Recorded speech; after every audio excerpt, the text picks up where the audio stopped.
Assalamualaikum warahmatullahi wabarakatuh. Kami dari kelompok 4 akan memaparkan materi kami, yaitu materi perkembangan sosial peserta didik. Sebelumnya, perkenalkan nama saya Nur Fijatun, Stambuk A40120110. Jadi pada kesempatan kali ini, saya akan mempersilakan untuk Saudari Fitriani menjelaskan pengertian lingkungan sosial dan pengaruh hubungan sosial terhadap tingkah laku. Assalamualaikum warahmatullahi wabarakatuh.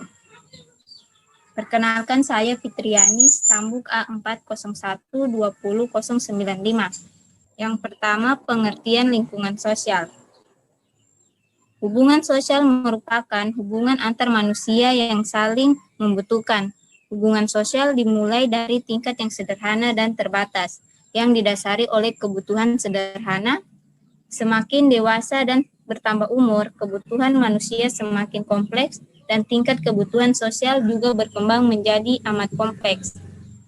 Jadi pengertian hubungan perkembangan sosial adalah berkembangnya tingkat hubungan antar manusia sehubungan dengan meningkatnya kebutuhan hidup manusia. Yang kedua, pengaruh hubungan sosial terhadap tingkah laku. Hubungan sosial memiliki pengaruh yang sangat besar terhadap tingkah laku individu. Hubungan sosial individu dimulai sejak individu lahir. Selain dengan anggota keluarganya, anak juga mulai mendekatkan diri kepada orang-orang lain yang ada di sekitarnya. Dalam proses ini, teman-teman, sebaya dan guru-gurunya mempunyai peranan yang sangat penting bagi mereka. Kemudian saya akan menjelaskan tentang proses perkembangan interaksi sosial. Interaksi mengandung pengertian hubungan timbal balik antara dua orang atau lebih, dan masing-masing orang yang terlibat di dalamnya memainkan peran secara aktif. Dalam interaksi juga terjadi hubungan antara pihak-pihak yang terlibat, melainkan terjadi saling mempengaruhi. Materi yang keempat yaitu jenis-jenis interaksi dan pola interaksi remaja orang tua akan dijelaskan oleh Saudari Astiagita. Baiklah, saya akan melanjutkan poin yang keempat, yaitu jenis-jenis interaksi. Berdasarkan sudut komunikasi ada 3. Yang pertama, interaksi verbal, yaitu interaksi verbal adalah interaksi yang terjadi bila dua orang atau lebih melakukan kontak satu sama lain dengan menggunakan alat-alat artikulasi atau pembicaraan. Yang kedua, interaksi fisik. Interaksi fisik adalah interaksi yang terjadi manakala dua orang atau lebih melakukan kontak dengan menggunakan bahasa-bahasa tubuh. Yang ketiga, interaksi emosional. Interaksi yang terjadi manakala individu melakukan kontak satu sama lain dengan melakukan curahan perasaan. Berdasarkan banyaknya individu yang terlibat dalam proses interaksi serta pola interaksi yang terjadi ada 2, yaitu interaksi diadik. Interaksi diadik terjadi manakala hanya ada 2 orang yang terlibat di dalamnya, atau lebih dari 2 orang. Tetapi arah interaksinya hanya terjadi dalam 2 arah. Yang kedua, interaksi triadik. Interaksi triadik terjadi manakala individu yang terlibat di dalamnya lebih dari 2 orang dan pola interaksinya menyebar ke semua individu yang terlibat. Poin yang kelima, pola interaksi remaja orang tua. Interaksi antara remaja dengan orang tua memiliki pola yang khas dan unik, sehingga diberi istilah trik drama atau drama 3 tindakan.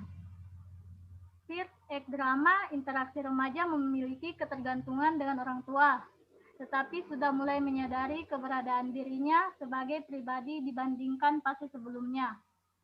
Second act drama disebut juga dengan istilah perjuangan untuk emansipasi, yakni remaja melakukan perjuangan yang kuat untuk membebaskan dirinya dari ketergantungan terhadap orang tua. Lead Egg Drama, remaja berusaha menempatkan dirinya untuk berteman dengan orang tua dan berinteraksi secara lancar dengan mereka. Namun, kadang orang tua masih belum melepaskan anak remajanya secara penuh. Lanjut, saya menjelaskan tentang persepsi tentang interaksi remaja orang tua dan karakteristik perkembangan sosial remaja. Assalamualaikum warahmatullahi wabarakatuh. Perkenalkan, nama saya Nuryani, Stambuk A401-20104. Saya akan menjelaskan poin ke-6, persepsi tentang interaksi remaja orang tua. Berkaitan dengan kualitas interaksi remaja orang tua, dapat dikemukakan konsep yang di dalamnya meliputi sejumlah aspek dan masing-masing aspek mengandung sejumlah indikator, yaitu yang pertama, persepsi remaja mengenai partisipasi dan keterlibatan dirinya dalam keluarga. Aspek ini mengandung indikator-indikator sebagai berikut. Yang pertama, persepsi remaja mengenai sikap saling menghargai di antara para anggota keluarga. Kedua, persepsi remaja mengenai keterlibatan dirinya dalam membicarakan dan memecahkan masalah yang dihadapi keluarga. Kemudian yang kedua, persepsi remaja mengenai keterbukaan sikap orang tua. Aspek ini mengandung indikator-indikator sebagai berikut. Persepsi remaja mengenai toleransi orang tua terhadap perbedaan pendapat. Kemudian, persepsi remaja mengenai kemampuan orang tua untuk memberikan alasan yang masuk akal terhadap suatu perbuatan atau keputusan yang diambil. Kemudian, persepsi remaja mengenai keterbukaan orang tua terhadap minat yang luas. Kemudian, persepsi remaja mengenai upaya orang tua untuk mengembangkan komitmen terhadap tugas. Dan yang terakhir, persepsi remaja mengenai kehadiran orang tua di rumah dan keakraban hubungan antara orang tua dan remaja. Kemudian, pada poin 7 yaitu karakteristik perkembangan sosial remaja. Ada sejumlah karakteristik menonjol dalam perkembangan hubungan sosial, yaitu yang pertama, berkembangnya kesadaran akan kesunyian dan dorongan akan pergaulan. Hal ini seringkali menyebabkan remaja memiliki solidaritas yang amat tinggi dan kuat dengan kelompok sebayanya, jauh melebihi dengan kelompok lain, bahkan dengan orang tuanya sekalipun. Untuk itu, remaja perlu diberikan perhatian intensif dengan cara melakukan interaksi dan komunikasi secara terbuka dan hangat kepada mereka. Yang kedua, adanya upaya memilih nilai-nilai sosial. Hal ini menyebabkan remaja senantiasa mencari nilai-nilai yang dapat dijadikan pegangan, sehingga kalau tidak menemukannya cenderung menciptakan hal-hal khas kelompok mereka sendiri. Untuk itu, orang dewasa dan orang tua harusnya menunjukkan konsistensi dalam memegang dan menerapkan nilai-nilai dalam kehidupannya. Yang ketiga, meningkatnya kesadaran akan lawan jenis. Ini menyebabkan remaja pada umumnya berusaha keras memiliki teman dekat dari lawan jenisnya atau pacaran.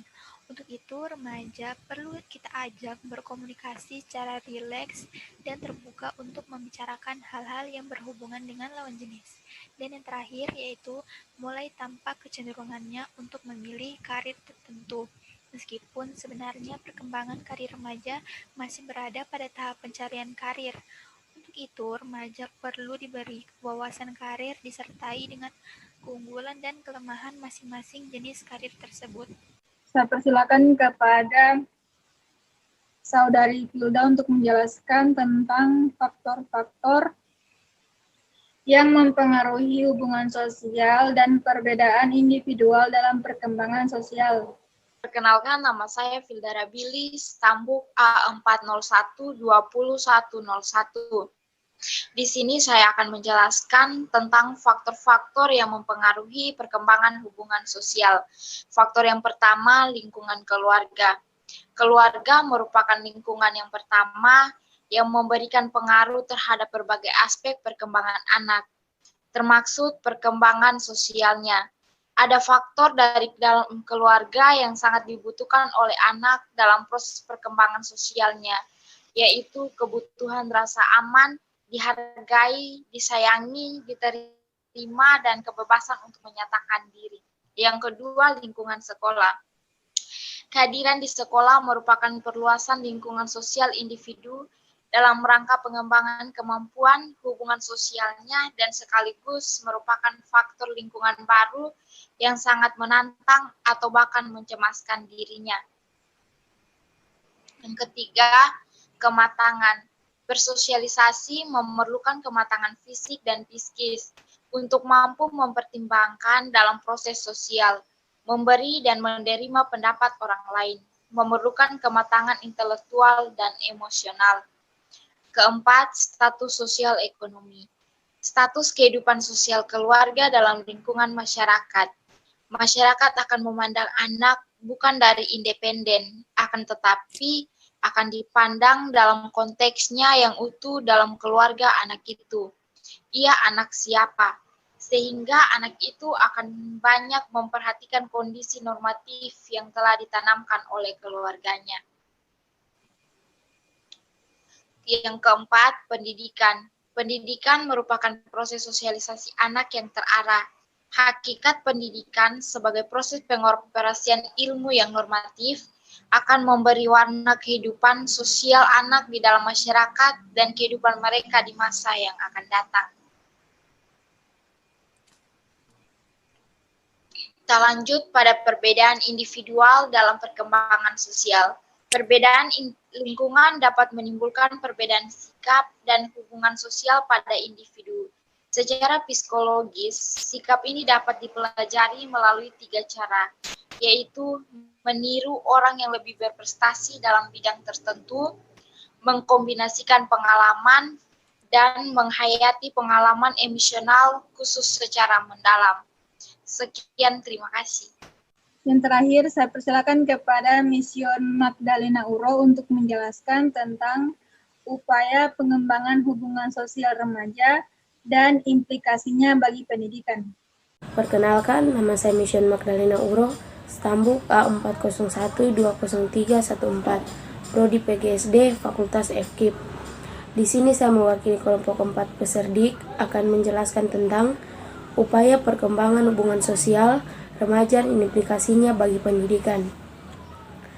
Melihat masa remaja sangat potensial dan potensi, itu dapat saja berkembang ke arah positif maupun negatif. Maka sudah barang tentu intervensi edukatif dalam bentuk pendidikan, bimbingan, maupun pendampingan saat diperlukan untuk mengarahkan perkembangan potensi remaja tersebut ke arah yang positif dan produktif. Melakukan intervensi pendidikan terhadap remaja di zaman modern sekarang ini jauh lebih sulit dibandingkan dengan zaman dahulu. Ini disebabkan situasi kehidupan dewasa ini sudah semakin kompleks. Terima kasih. Jika dalam perkataan saya tadi banyak kesalahan, saya mohon dimaafkan. Dari materi tadi kami menyimpulkan bahwa saat ini banyak bahaya dalam proses menuju perkembangan sosial yang umumnya dapat dikendalikan jika diketahui pada saat yang tepat. Dan jika dilakukan langkah perbaikan untuk menguranginya sebelum menjadi kebiasaan dan menimbulkan reputasi yang kurang baik. Karena itu, sebaiknya orang tua benar-benar memperhatikan perkembangan anak sampai ia mampu untuk membedakan dan memilih mana yang baik dan buruk untuk dirinya. Tetapi tidak dengan bersikap otoriter terhadap anak, supaya anak merasa lebih nyaman dan tidak takut untuk menceritakan konflik-konflik yang terjadi selama masa perkembangannya. Itulah tadi saya akhiri. Wabillahi taufiq walhidayah. Wassalamualaikum warahmatullahi wabarakatuh.